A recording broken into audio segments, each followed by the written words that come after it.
Alright guys, I've been blowing this thing out with my solvent blower based on the recommendations by some guys on the channel here that commented on this ISX. I guess this is a huge problem, these oil galleries right here that go into the main rifle with stuff going down in there and plugging something up and destroying the engine.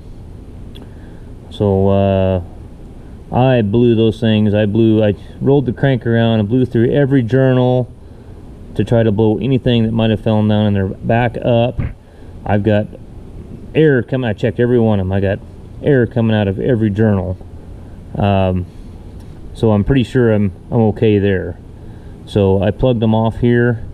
This one here has just got a bolt in it. I ran out of them vacuum plugs, but it's got a bolt stuck in it. Another vacuum plug, another vacuum plug. But anyway, I just had to leave this hand greasy because I knew it would offend somebody's sensibilities to see a greasy hand. Alright guys, so we got block deck surface cleaned up, head bolt holes cleaned out. The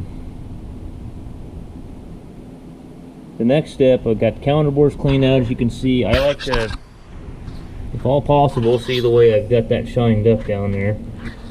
You'll see where your liner O-ring, like this one had a pink liner O-ring, some of them will have blue. I mean, you can basically just keep that shining that up till you see no visible trace of that old liner O-ring where it was set in there. You know, you want everything right in here nice and smooth. And then this counter bore right here, where my finger is, you want to clean it out real good. Get a pick and clean out the corners. Scrape it with a scraper or whatever, or a screwdriver. Take some emery cloth and polish this out real good. So I got to get a liner set up, and then we're going to put it in there with no O-rings, bolt it down, see what our protrusion is. Alright guys, so I already got 2 liners installed and the protrusion checked on them. The spec is 7 to 14 thousandths protrusion, and I am at 10 on this one and about 10 and a half on this one. So between the lowest and highest cylinder, so the lowest liner and the highest liner, you can't have more than 4 thousandths. And there's another spec, I'll have to get that for you. Around the circumference there's this tolerance too. I checked it at here, here, here, and here in 4 spots. So I waited to get to this middle liner, that way you guys I can show you. I know I'm going to have plenty of guys that do this all the time that are going to be watching as well, but for those of you that don't do this every day like we do, I'll show you. I do, you know, there's a lot of guys that do a lot of these ISXs that I've been hearing, but they're all pretty much, you know, you guys know how many different engines I do. They're all pretty much kind of done the same way. I was reading an article, look at the garbage. I was reading an article online about the ISX, and I guess this machinist, you know, he had figured out what the reason that a lot of the factory ISXs that were coming off the line, they were setting, Cummins was setting the tolerance, you know, 7 to, well, the tolerance is 7 to 14, but it should be higher actually. It should be like 10 to 14, because he was seeing that a lot of them were right at 7 thousandths. I mean, you know, this guy was doing some kind of research for Cummins, and because they were having liner failures and stuff like that, and they were walking in the bores, and I guess he had figured out that they were just setting them too low at 7. 7 was too low for this engine, that they needed to be set higher. So it gave them that opportunity to walk in the bore. Now you really, when you're doing these, you really need to pay attention. I'll go through this. I just wanted to show you this process from beginning to end. I think I got 2 sheets of paper over there off the other liner. Liner O-ring. There's only 1 liner O-ring on these. The 570s had I think a green and a black one. Yeah, see, I've done a couple 570s and a couple 871s. This is my first 870. And to be honest with you, I kind of like the IPD stuff better than the Cummins stuff, to be honest with you. I think there's good quality. I don't see anything wrong with it. So there's a bunch of cosmoline type shit on there. You need to clean all that crap off there. You'll notice that on the old liners they did not have this. Okay, so I'm gonna go over that. I put my first one in, I read the directions, and to be obviously it wasn't real clear on those directions. It probably was clear, but for someone that second guesses all the time, you don't know whether you're doing it right or wrong.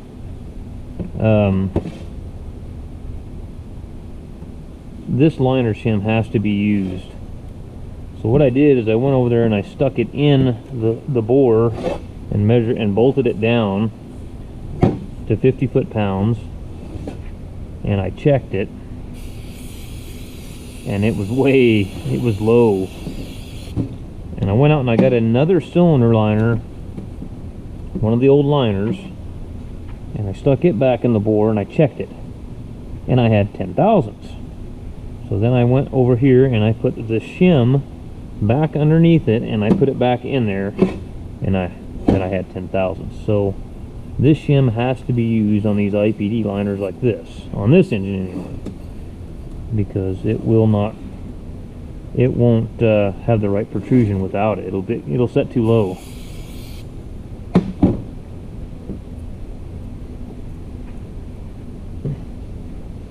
And for you guys that do gas motors, you don't never have to worry about this.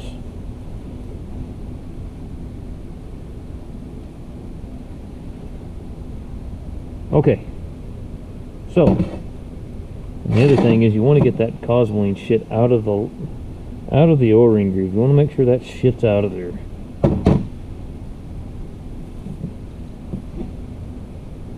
So what I like to do is just go over there. Let's read this up real quick, okay? There's two pieces of paper here. All right. There are three cylinder liner and two head gasket designs used in the ISX QSX engines. A different design. It tells you this in the Cummins service manual too. Exact same thing. I think they copied it. Engines prior to serial number such and such released with the original groove top liner. We don't have that liner. We have this flat top liner. I don't know if I've seen one with the groove top liner. I'm sure the Cummins guys that did warranty work did a bunch of them. And multiple piece head gaskets. Engine release after serial number such were assembled with updated flat top cylinder liners and one piece head gasket. The flat top liner and one piece head gaskets can be used in the earlier engine as long as they are used in complete sets with the correct one piece head gasket. A one piece head gasket can only be used with flat top liners. Engines built in 2010 and later, this is an 06, may contain, so we're not going to worry about that. So we're not going to worry about this. This is an 06. Sometimes they'll put stuff in there and lead you the wrong directions. You'll get second guessing yourself. This is an 06. We don't have to worry about the large bore, small bore liners. There are also large OD and small OD flat top liners. Okay, so let's read that part. There are also large OD and small OD flat top liners. Cylinder blocks produced in 2010 and later may have either large or small. There we go again. We're in 07. These two liner designs cannot be mixed within the engine. So don't mismatch a bunch of... Don't put all the same shit in there. It's pretty simple. You know, don't mismatch a bunch of junk in there. Put it all in there the same. Okay, so these are the instructions for the liners. Let's see, precisely check for concentricity. So you're supposed to refer to the proper liner protrusion. Refer to the appropriate OEM service manual. Okay. All IPD hardened liners are coated with a rust preventative during packaging. Each liner must be cleaned of this coating when dried before placing it in the cylinder block. You can do if you really want to check things out and make sure that you're getting the right liners, because they made a 152 millimeter bore and a 150 millimeter. From what I understand, the directions on those sheets of paper, the larger cylinder bores were in 2010 and later models. But I thought, you know, let's check it anyway. My calipers are not long enough to go around the actual part of the liner where they tell you to check it. I'll show you. Let me grab one of these sheets of paper. Is it this one here? Yeah. But if you can see right here, let me get out of the shadow, go over here in the light.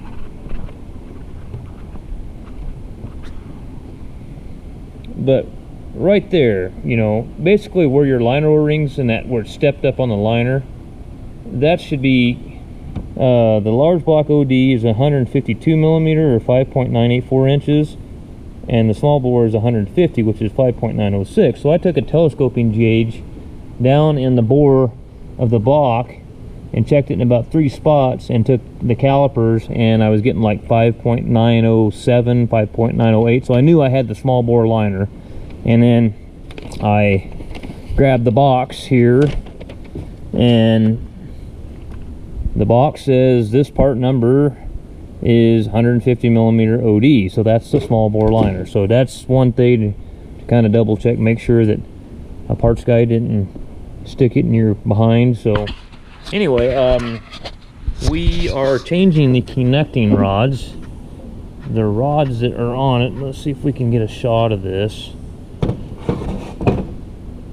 Figure out what I did with my flashlight to find that thing. I don't know if you can see this. This rod on this end here, we'll lay it gently up here. Let's get this light and look in here. Let me get the camera to turn back on where I can see what you're looking at. See where see that spot right by the oil hole? That rod bushing is flaking. And that's just a disaster waiting to happen right there. That's something I will not reuse. That needs to be sent back off and have it rebushed. But anyway, that's something that'll scatter an engine in a hurry right there. So I ordered 6 new connectors. Well, I don't know if they're new, but we'll see what we got here.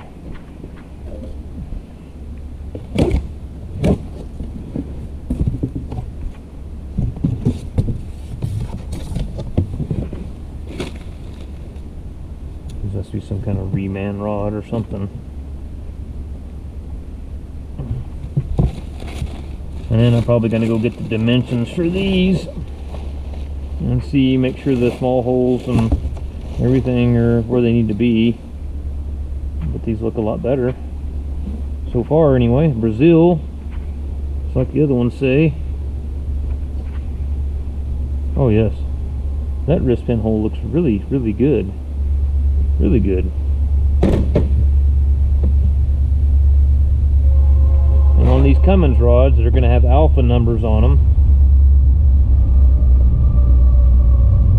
And I ran into a N14 one time. Was a younger mechanic, and it was my first N14 that I went through, and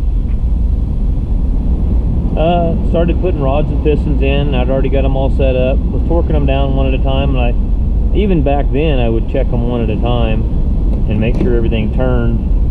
Some bitch wouldn't turn. I think it was like number 3. Pulled it back out, and the alpha numbers on the rods didn't match, which would see A809. Those are the ones you want matching. So anyway, those didn't match, and somebody put it together like that. And I don't know how it ever ran before, but it ran with them not matching.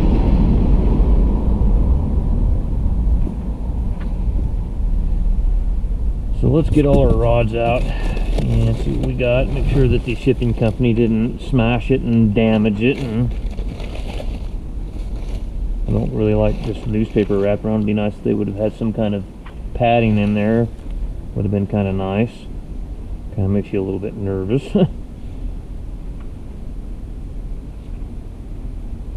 We went to all that stuff see all this shit on them. So if you see a bunch of crap like that on there, blow them feed holes out or your oil goes through. We'll have to blow them out and make sure there ain't nothing in there.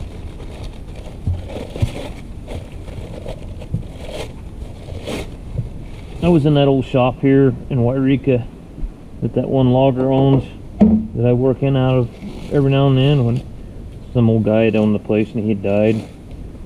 And there was a newspaper laying outside on the ground there, and I picked it up, and it was from 40.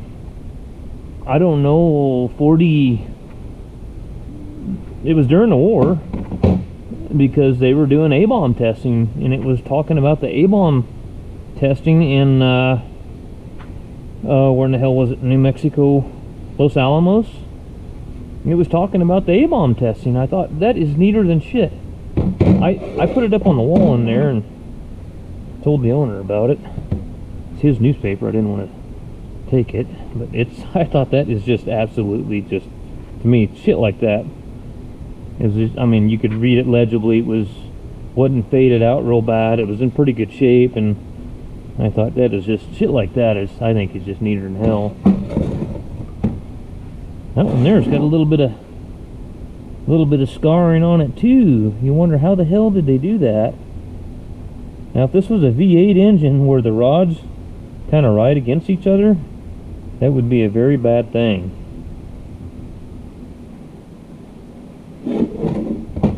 But on this, as long as the wrist pin slides through there, you'll probably be just fine. Yeah, because they're not real, well, I don't know, there's kind of a, we'll see. We're just going to have to see what we got here. Yeah, we might have to polish those up and clean those up.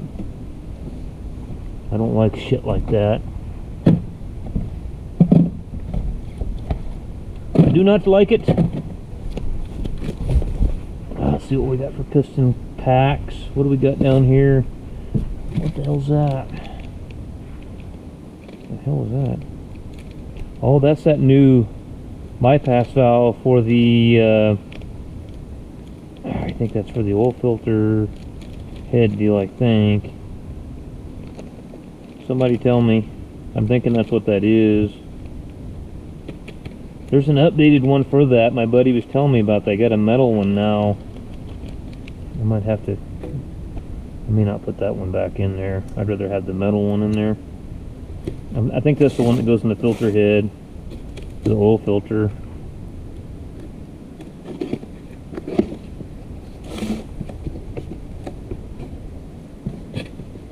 Okay.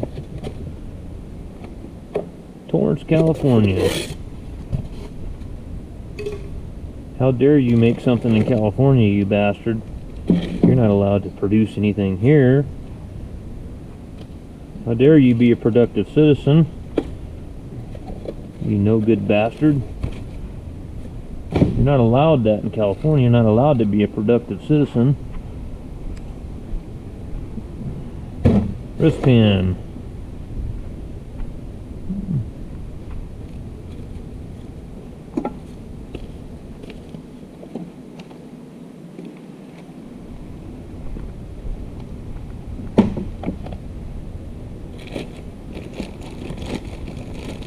Okay.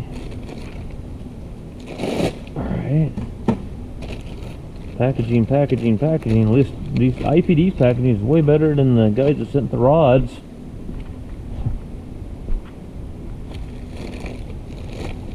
Okay.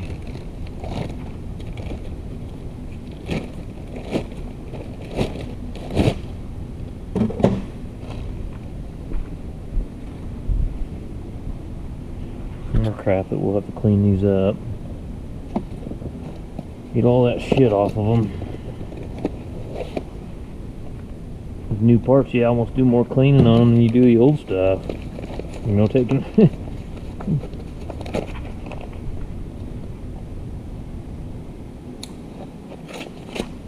I'll have to measure this wrist pin. So let me get in the book and find out what my dimensions are supposed to be on the small holes on the rods, and what the dimensions on the wrist pins are supposed to be, and what my tolerance is. Okay guys, so these are remanufactured connecting rods. So what I like to do on reman rods that they've rebushed, kind of double check the machine shop's work. So make sure that they ream these bushings correctly. So take a telescope and gauge. Sometimes you might have to check it more than once to get you know, kind of get a feel for where it's at. But the spec on these rods is 2.502 to 2.503, so there's a 1/1000th tolerance there.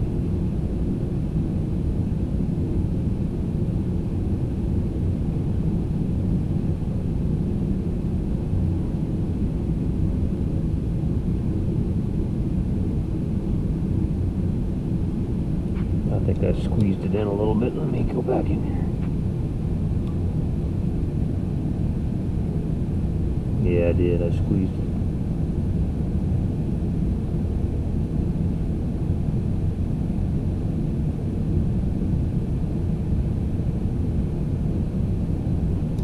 I measured it a minute ago and it was at 2.502.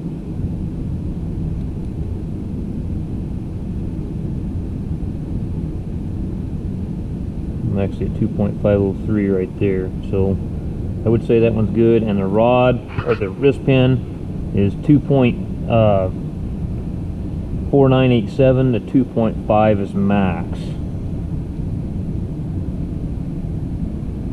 And we are at 2.5. So we're basically going to have 0.003 worth of tolerance there. But it's in spec.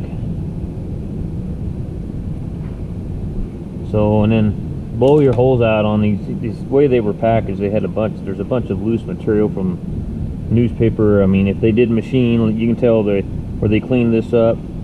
They might have some metal filings that might have gotten down into the rod feed holes for the oil. So blow those out really good, which I've already done that one. So, snap rings. Trying to get some better light over here for you. Doing the best I can. What I got.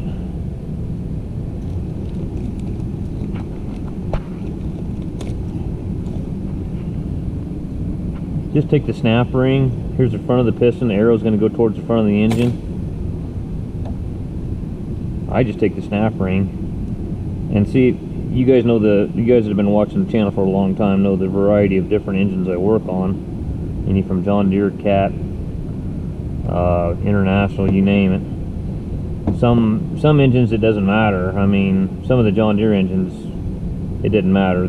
Some of the older engines don't have valve release built into the cylinder or into the piston like this. But on engines that it does matter, what I do, there's an arrow pointing towards the front. I just put the snap ring in the front.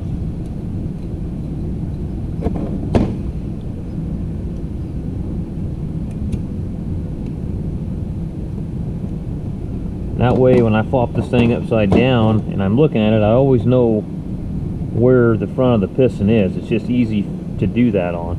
And on these Cummins, on these ISXs, okay, your piston coolant nozzles are on the intake side of your engine, and your alpha numbers are going to be facing the exhaust side of the engine. The lock tabs, here's your lock tabs, if you can see that with our poor lighting. See the lock tabs? That's your lock tabs. Those will be facing the intake side, or the piston coolant nozzle side of the engine. So now that you know this is the front of the engine, that'll be the front, like that. There's our snap ring there. Let me get some assembly lube. This is, let's see, here's it open. One of these should be open. I usually use Lube plate. This is the same stuff they sell. It's the same shit that Lucas makes, which I haven't had any problems with it. Seems to be just fine. Some guys will use motor oil. I just take assembly lube on these. Like I say, I usually use Lube plate. I've used this stuff before and I haven't had any failures. Seems to be pretty tacky stuff, so it sticks to it pretty good.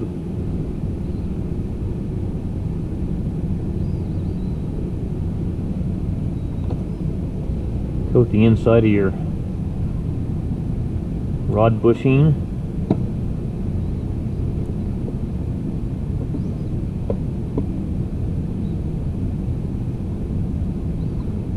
Anything reman like that probably wouldn't even hurt to check new, because I don't give a shit if it's new or old or reman or what.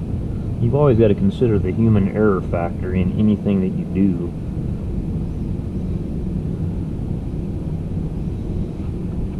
Okay.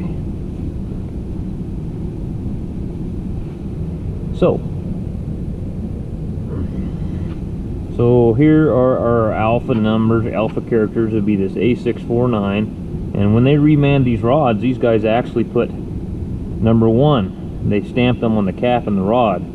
So the factory rods are not stamped like that. Okay, so where am I at here? There's the front, and see, that's the thing though, you get it upside down and you're all screwed up. So it would be the, let me think this through here.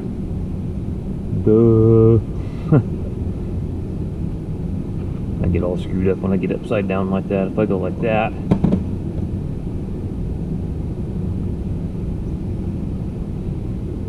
that would be the front of our engine. The alpha characters are facing the exhaust side, so it would go like that. Alright, so I know which way to go there. I just gotta, I'm gonna put the rings on it first.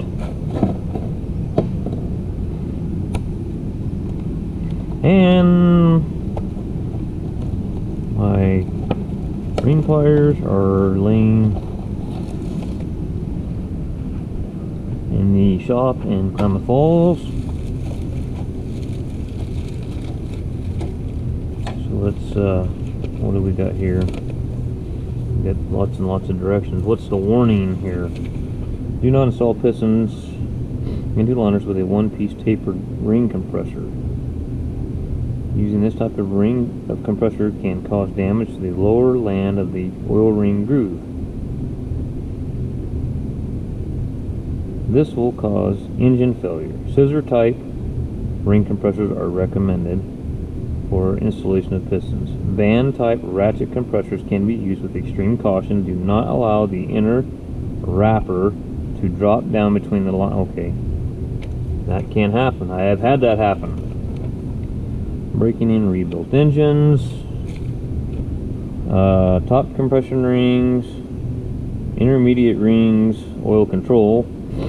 Okay, they should be marked top and bottom and all that good stuff. There's our oil control ring right here. Let's put on our top ring first. That's what I think I'm going to do. Here's our top ring. 1R, is it marked top? It's not marked anything, so let's look at it. Okay, top compression rings, install with mark up. If no mark is installed, install with either side up. Install with bevel or groove up. Install with mark up. If no mark installed, either side up. So we have a 1R right here, but we're looking for a dot.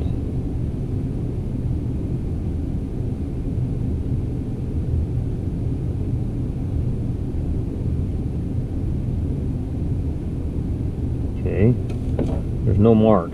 Install with bevel or groove up.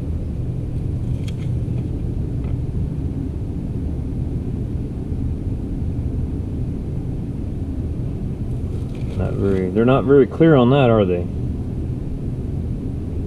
Let's look at the Cummins service manual. Intermediate rings, are they marked or anything?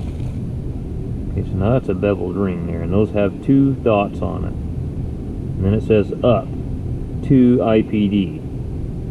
That's pretty clear there. This one here, this ring is identical on both sides. I don't see any difference at all.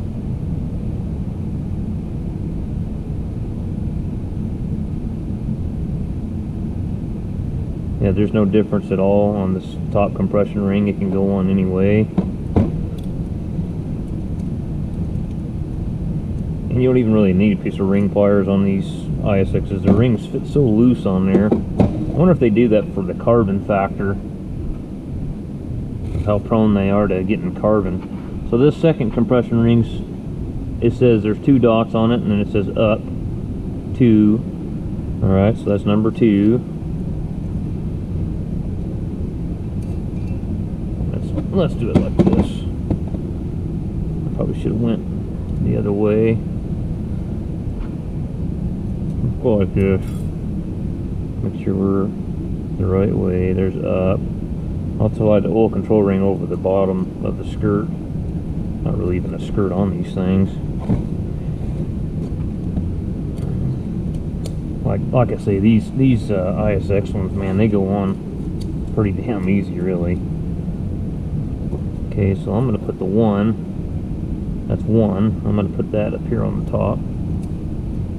Okay. Oil control ring. And I've never seen an oil control ring that was marked up or down. We'll read their little deal here, but use in number 2 groove and Cummins ring set. What?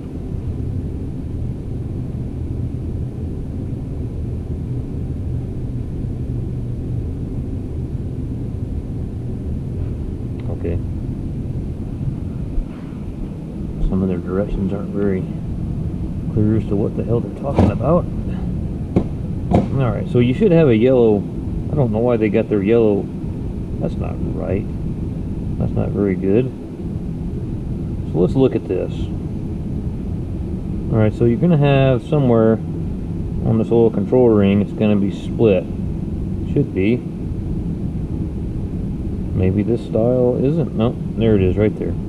You want that 180 degrees out. And usually, they'll paint this and they'll paint this to have the marks 180 degrees out. But they didn't obviously do that here, which is kind of bullshit.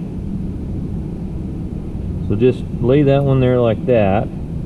Let's go ahead and throw this one on here, and we'll put it 180 degrees out from that one. You want the gaps 180 degrees apart.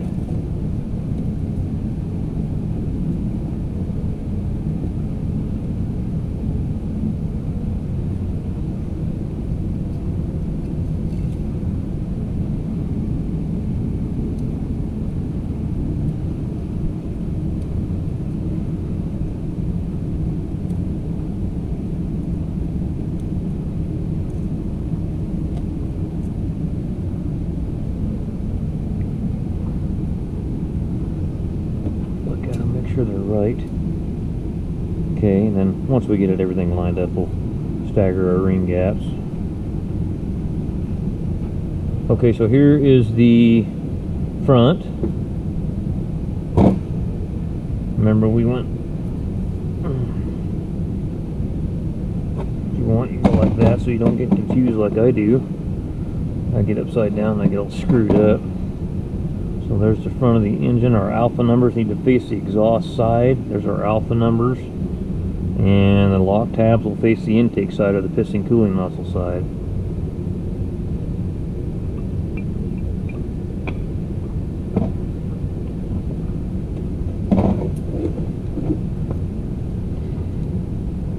A little bit different than like an old big cam engine or something where you don't have to heat the pistons to get the wrist pins in and out of them. That's one thing that's different.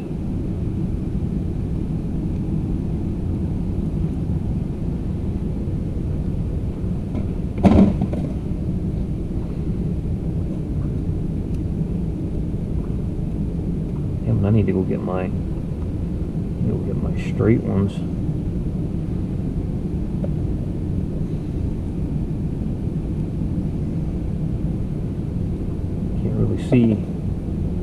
Can't really see what the hell's going on here because of the assembly lube.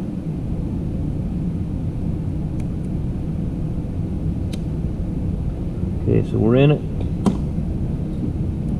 All right.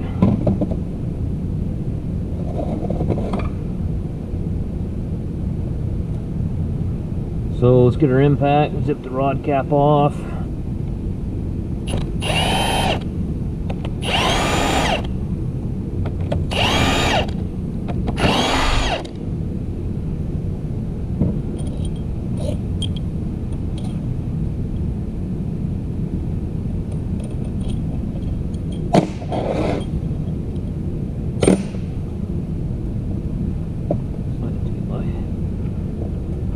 plastic mallet there and whack it a couple times. Know what, that's just gonna fall over on me. Alright, now they'll stand up because I got that off of there. Let me go get the rod bearings now. Should be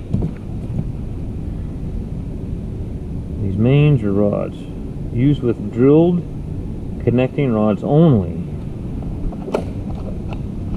These are not fractured rods.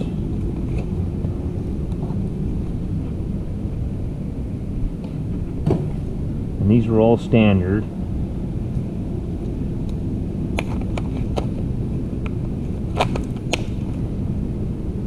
But the guy needs to verify that when he's looking at the back of the bearing cap.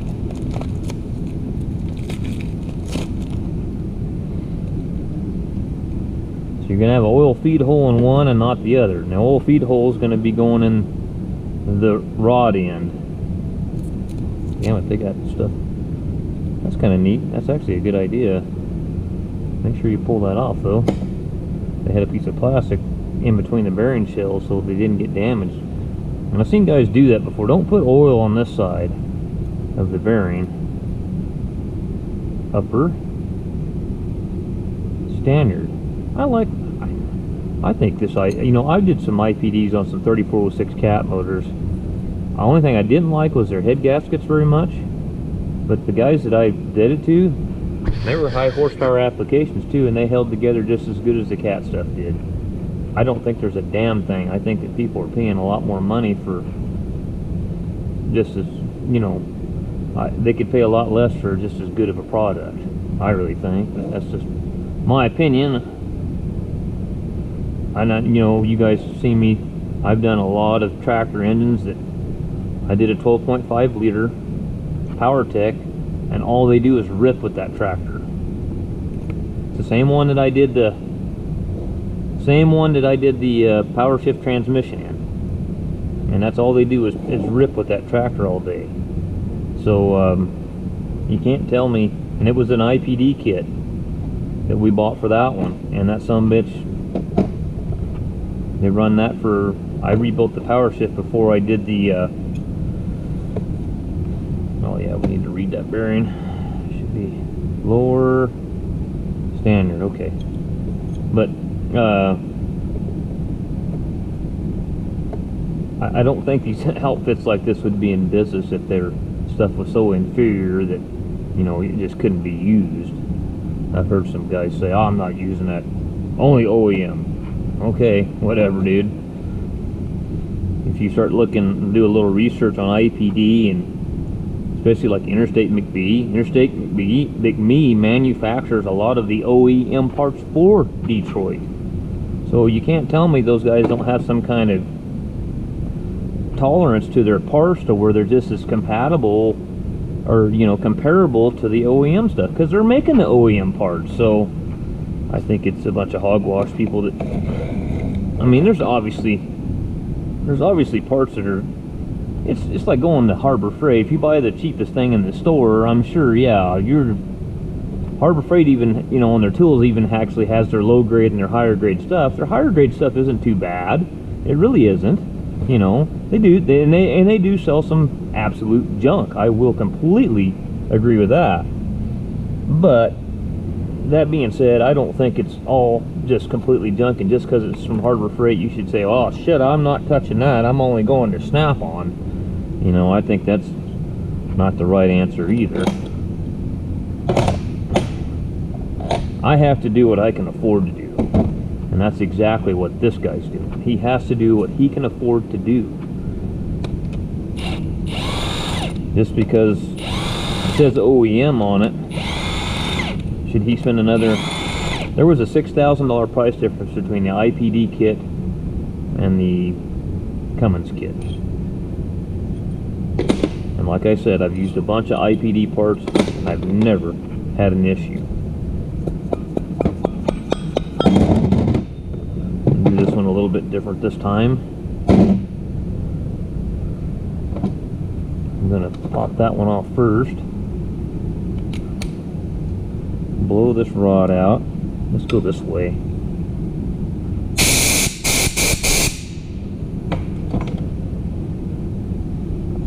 idea this out really good. Kind of a long process here. I know you guys that are doing the OEM stuff, that your stuff's already all assembled and you just slide her in the hole because they come in piston packs, but this stuff's not like that. I'd kind of rather do it this way and check everything out anyway, because I did have a 3406 cat. It was a B, an old B model, and we just shoved the whole thing in the hole, you know, like you do on a piston pack from Cat. Well, they'd got a ring in there upside down, and I had a misfire on that cylinder. Took a while for it to show up, but it did. Ended up having to pull it back apart, and that was from Cat. That was a Cat factory part. So, like I said, the human error factor you must always consider. Doesn't matter whether it's OEM or not. A human with his hands did something to put it together.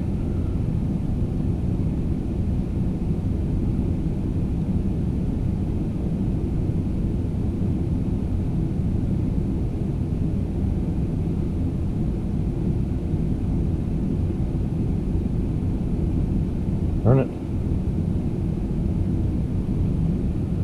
2.501.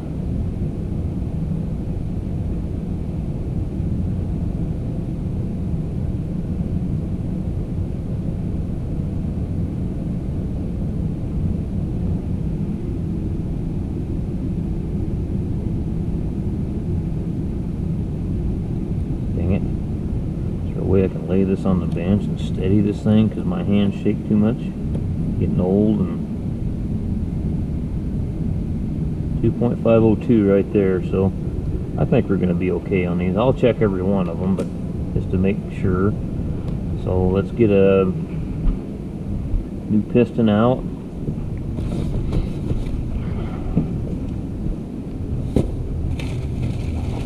We're going to have a pile of garbage by the time we're finished with this project, aren't we? So I need another timing wedge, because I think the old T71 I did had a 4 and a number 6 wedge. From what I can understand, this one here looks like it takes 2 number 6s.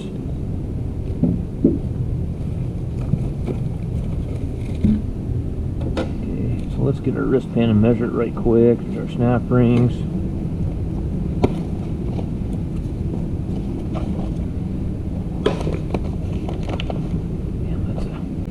Tough little sack they got that wristband in.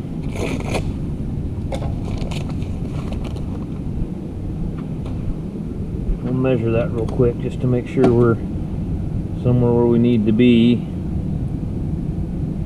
2.5 right on the money, so it looks like they pretty much got their stuff dialed in.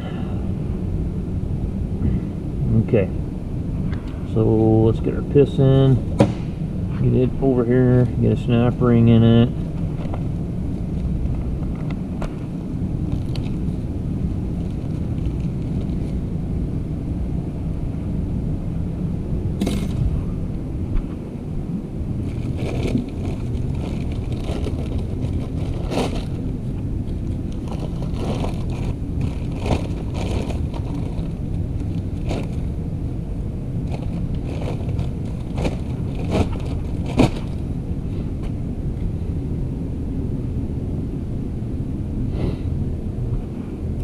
Our rings.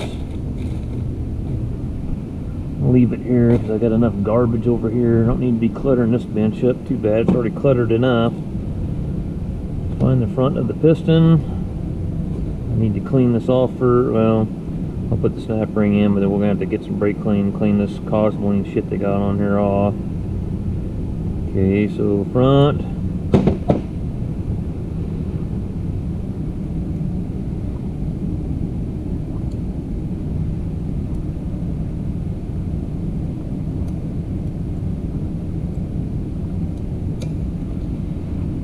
Alright. Should be a can of brake clean laying here.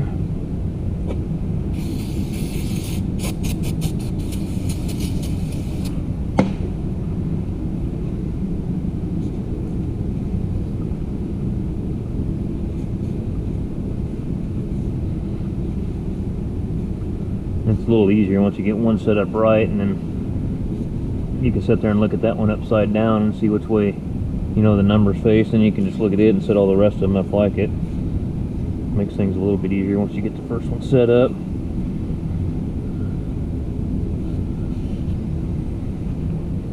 Alright, let's blow this off real good. Where is my blower nozzle at?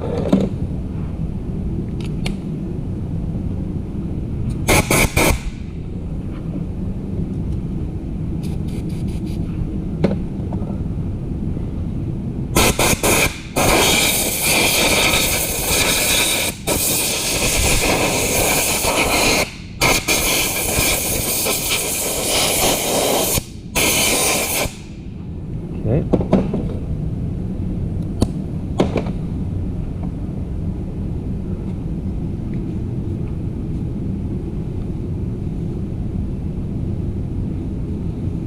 All right, let's put our rings on. Now let's see here.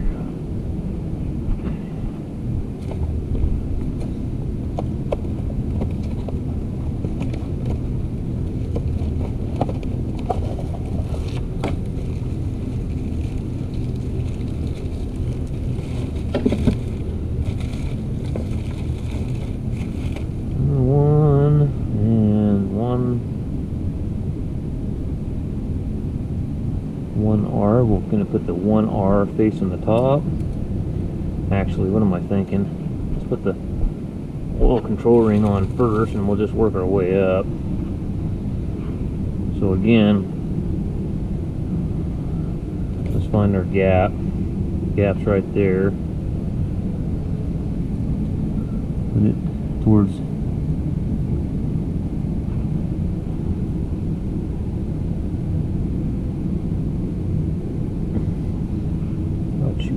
mixed up there, and then we'll go 180 degrees out with the other gap.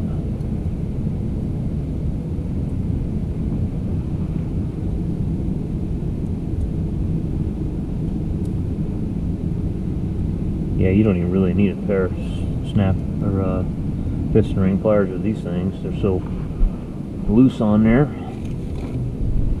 Of course, and that's going to say number 2 up somewhere on it. There's 2 dots signifying number 2, and then up. I'll have to, right now we'll just go 180 degrees out with it, but once we get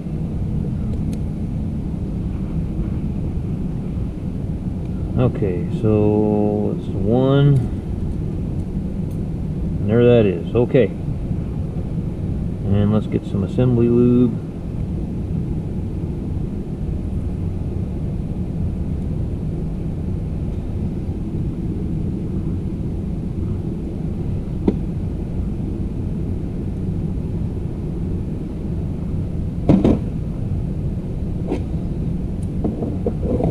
Alright, where's my wrist pin? Get her lubed up.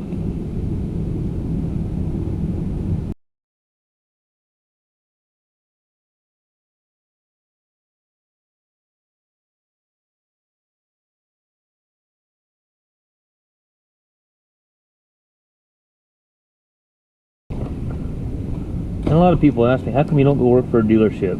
Well, I tried to years ago, to be honest with you. I'll tell you a little story about my first dealership, trying to work for one experience. You know, I got out of the Navy and I went to Wyoming Tech. I scored really high in the school. I mean, I was like in the top 2% of like 700 students. And anyway,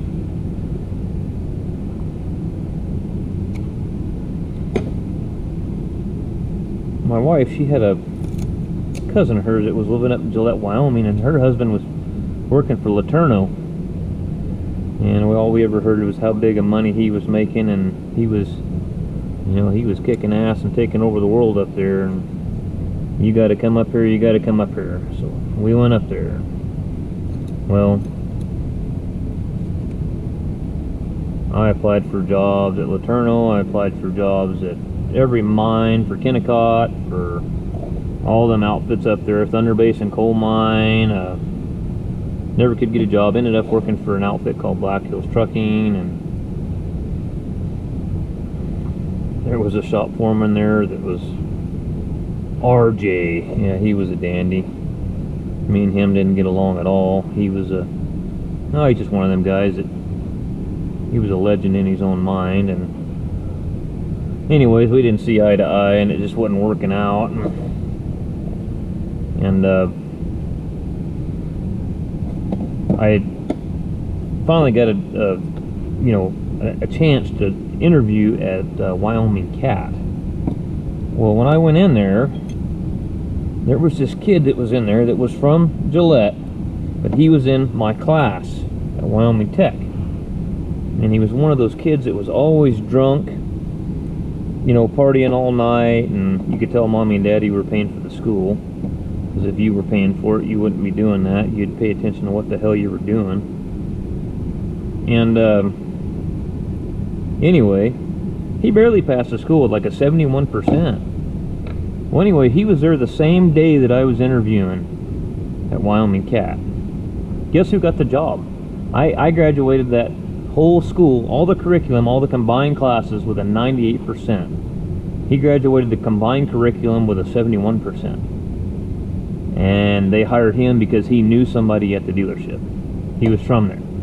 So that's where I kind of get a little bit discouraged about some of the stuff. It's not really what you know sometimes, it's who you know. So yeah, that's kind of my take on that. Maybe someone will disagree with me. Maybe every place is like that, not like that. But I have kind of had a chip on my shoulder about some of that kind of stuff.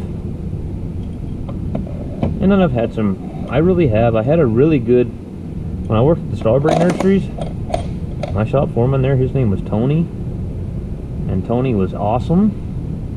Tony was, anyways, to me, he treated me good, but he didn't really, he taught in his own way. He expected you to watch him and pay attention, and he expected you to work.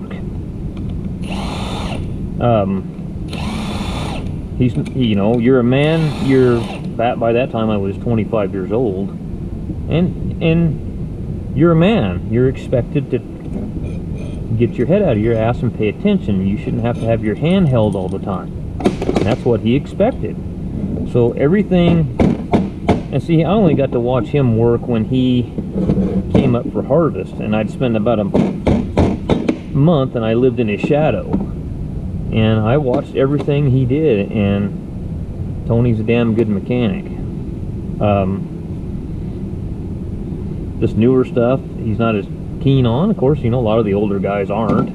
Just the fact of the matter is they didn't grow up around this electronic stuff. And anyway, I learned a lot from that guy. Probably one of the guys I learned the most from. I had some other shop foremen at some truck shops that wouldn't teach you anything. They didn't even want you to watch anything. They just wanted to stick you in the lube bay and have you do wheel seals and brakes, and never would teach you nothing. But that's a whole nother matter altogether.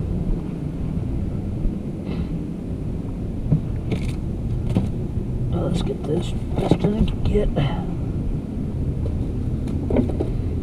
And that's kind of probably part of the reason why I did this YouTube thing. I'm not saying that I'm the master, and I'm not saying that I mean, I've learned quite a few things from being on here. Some other guys, like this ISX, like some of the, like the oil holes in the block there, I didn't know about that. I don't know everything. Some guy made a comment a while back, when I made a mistake on that T7030. What do you say? I think I have a feeling I know who it is. I think he keeps coming back with another, he's a troll. He comes back with another, username. Thinks he's real clever. And anyway, whatever. If that's all you got to do with your time, dude, I feel sorry for you. But anyway, he said that when I made that mistake, and I came out with the second video saying that I confirmed my mistake and I fixed it. I came out when I was in the shop telling you about the cam on the service truck, that it was screwed up. He came out and said, "Oh, that's amazing," or something, that a know-it-all says he made a mistake. Never claimed to know it all. I am far from it. I learn every day. Every day is a learning experience. If I knew everything, I sure as hell wouldn't be turning wrenches.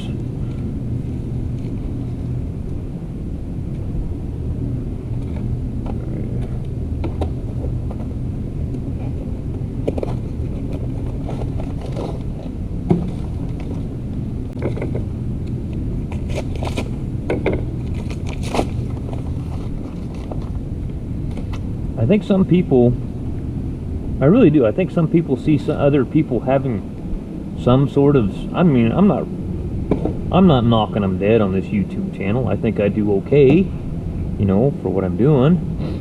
I'm not lighting the world on fire by any means, but I'll tell you one guy that really lights the world on fire, that Andrew Camerata, that guy. Boy, I can't believe how fast he got subscribers. I mean, he's a hard-working son of a gun, too. I really like that guy. You don't find many guys that work that hard anymore.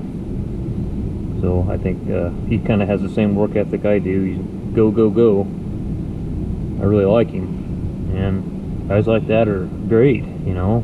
But I can't, boy, he knocked the shit out of him now. He's got, it's like when I first started watching him, and it wasn't very long ago when I got onto his channel, he had like maybe 50,000 subscribers, and like within like a month from then, I think he had like 100,000. I'm going, holy shit.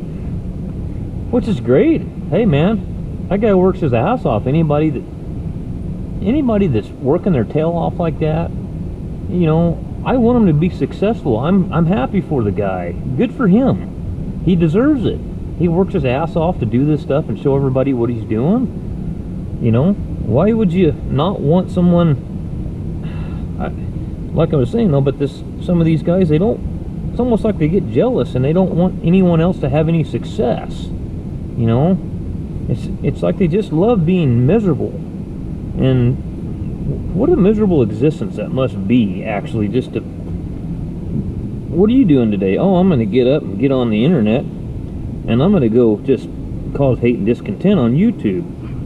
Wow, what a pathetic existence.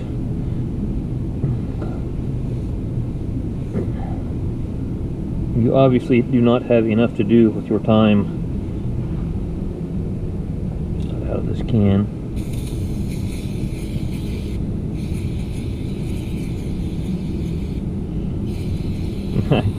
I like watching One Lonely Farmer too. Boy, he gets wound up, doesn't he?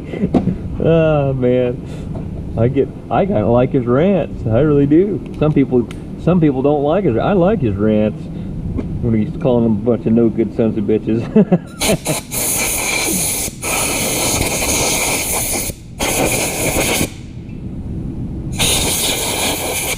I like guys that tell you how like it is.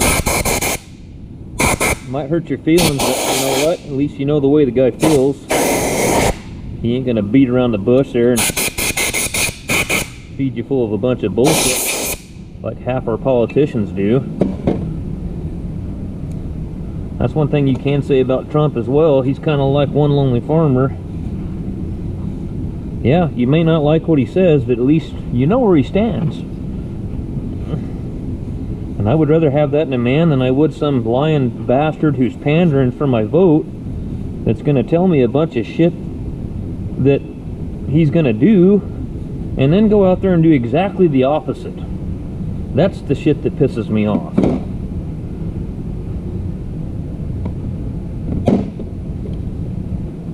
So, and I'm kind of the same way. If you don't like that, I mean, you don't have to get your feelings hurt. I mean, if you unsubscribe and you get your feelings hurt, I guess if you run away from everything that you disagree with your entire life, I'm sorry, that's kind of not the way to do things, because you're going to have a hard time the rest of your life. Every time something happens that's a little bit adversely goes wrong, that you're just going to take off running. whatever.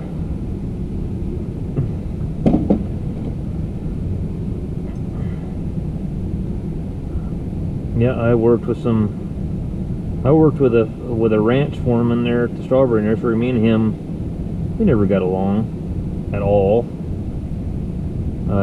I'm not going to run him down, but we just didn't get along. But I had to feed my family, and I had to keep my mouth shut as much as I possibly could. Didn't agree with the things that he did, some of the ways that he did things, and anyway, I had to suck it up and go on, you know, because you got to make a living, you got to pay your bills.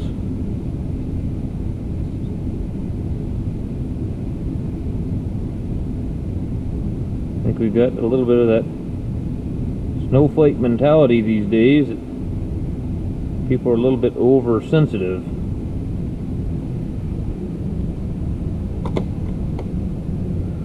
They're pretty sensitive about things. Alright, so we got a snap ring in the front there. Let's put our rings in it.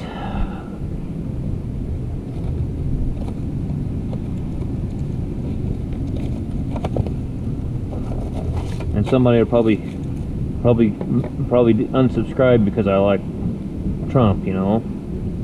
I'm not a Republican or a Democrat, to be honest with you. I'm independent. I think these politicians, Republican and Democrat, I think they use people. I think they intentionally try to divide people so they can gain, and they get us all fighting with one another so they can gain from it. That's what I really think. Maybe that's the wrong way of thinking, but I can tell you one thing. If you look at a map and you look at the 6 richest counties, I was looking at this on the internet the other night. 6 richest counties in the United States surround Washington, D.C. There's a problem with that. That is not right. So they're not going in there for public service, they're going in there to get rich, is what they're doing. And all these lobbyists, we vote them in the office after they sit there and lie to us and all their campaign bullshit. Doesn't matter what side they're on. That's the thing. I think a lot of people, if they could ever get the grasp on understanding that they're being played, it doesn't really matter whether they're Republican or Democrat. They're playing on both sides of the field. You know, they're against you.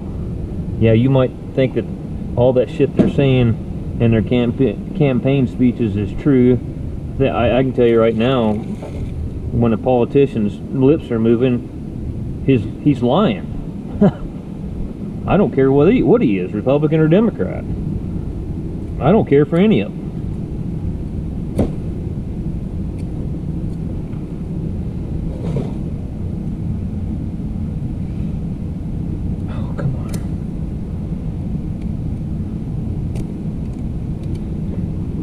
And I'm sure somebody's going to say, well, we got to have some kind of system. Well, yeah, we do. I mean, I understand that. Or it'd be anarchy, which I think is what a lot of these people want these days, is anarchy. But anyway, I don't want to get too political, but all I'm saying is I like guys that tell you what the hell's on their mind. And don't sit there and feed me full of bullshit and lie to me and that sort of thing. Let's measure our wristband. And I'm sure somebody's going to say, well, he liked Trump. I'm unsubscribing from that son of a bitch. Whatever. If you do, you do, I guess.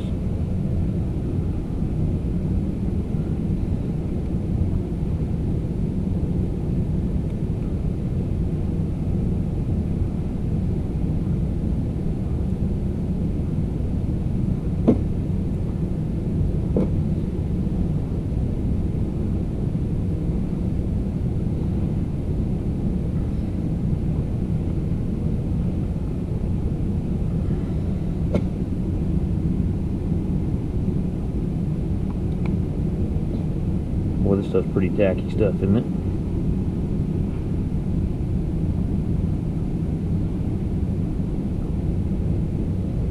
Alright, so there's the front of the piston, and I want the Brazil will be facing that away.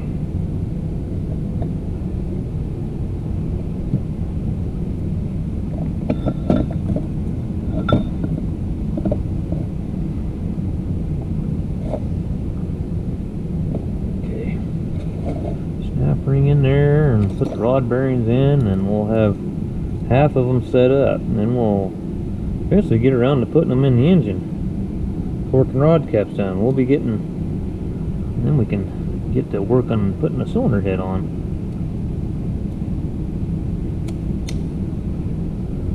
Okay, rod bearings.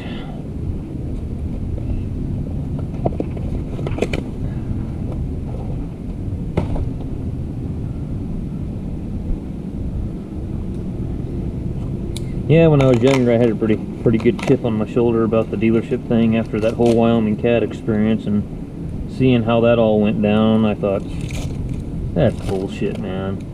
I worked my ass off, you know, in that school to really learn and do well, so I could go to these job fairs that Wyoming Tech had, and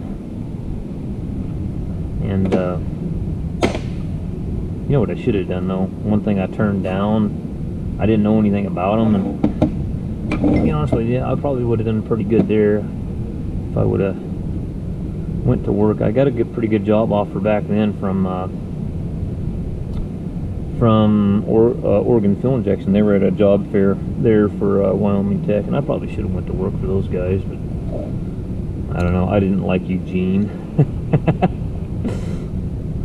If you're from the Southern Oregon, you don't like Eugene, you don't like Portland. If you're from Southern Oregon, let's put it that way.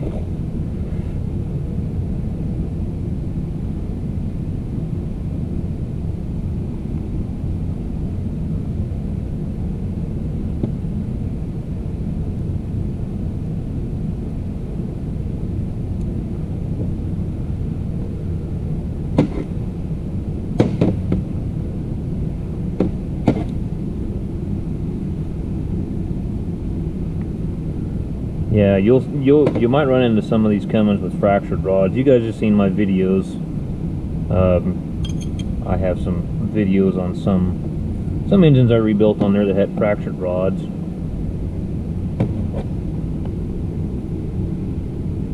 Just make sure when you're doing these, like, you know, I'm laying my rod caps with the ones I'm putting in, or you know, the ones that they go to. Make sure you don't get those mixed up. Those alpha characters really need to match.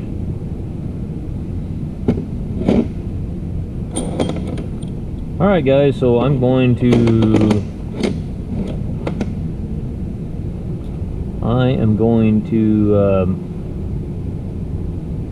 get the rest of these all put together, and I'll be back when we're hopefully sticking them in the engine.